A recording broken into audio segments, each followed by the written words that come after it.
Greetings from the heart of Africa, from Congo. 2013 is a very special year for us and for this church in the Democratic Republic of the Congo called Sekasez. And it's special because it's the 100th anniversary of both of us. Yes, WEC began here in this country in 1913, and that year C.T. Studd and Alfred Buxton journeyed through Africa to what they wanted to be in the heart of Africa, and they ended their journey here. And in that time, WEC began as a mission. But C.T. Studd at that time knew this was for more than just Africa. He wrote to the supporters, those who were praying back at home. God had given him a vision that this journey is not just for Africa, but for the entire unevangelized world.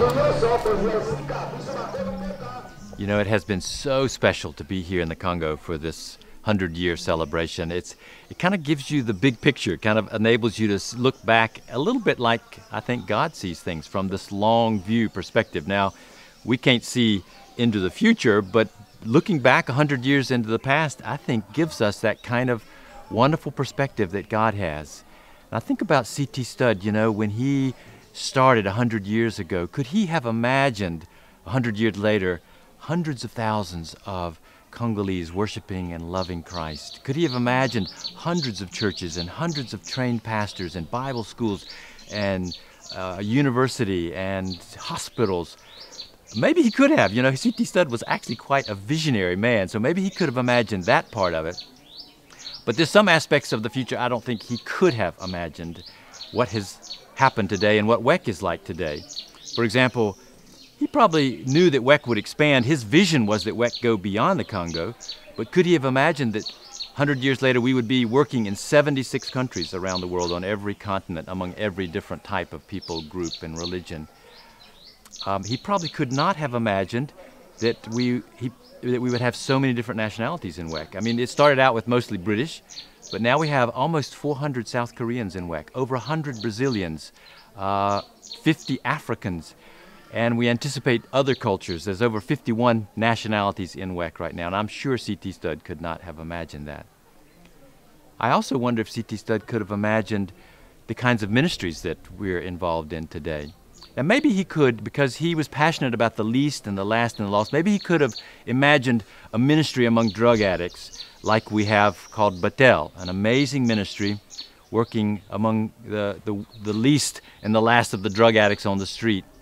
Because C.T. Studd, his famous motto, which many have quoted, he says, "Some would rather live in sound of church or chapel bell. I would rather run a rescue shop within an inch of hell." And so he really wanted, I mean, these drug addicts are almost in hell, so he could have imagined that perhaps. An amazing ministry now in over 80 cities, 2,000 drug addicts in recovery at any one time.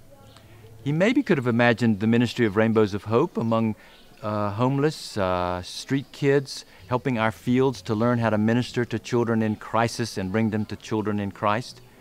But he probably could not have imagined this ministry called Mobile Media. You know, now, interestingly enough, the Bedouins, the nomads of the Middle East, instead of choosing their site according to water access, apparently now they choose it according to cell phone access. And so now we have this ministry developing tools for using the cell phone as a tool for sharing the gospel of Christ. I'm sure C.T. Studd couldn't have imagined that. Or he probably couldn't have imagined Resonance. This is our ethno-doxology ministry, using the arts, drama, music, to connect with people's heart and to allow them to come to Christ and to worship Christ and be discipled in Christ with a language, a heart music language that resonates with them. So, yeah, it is very useful to look at the past and to look at the future.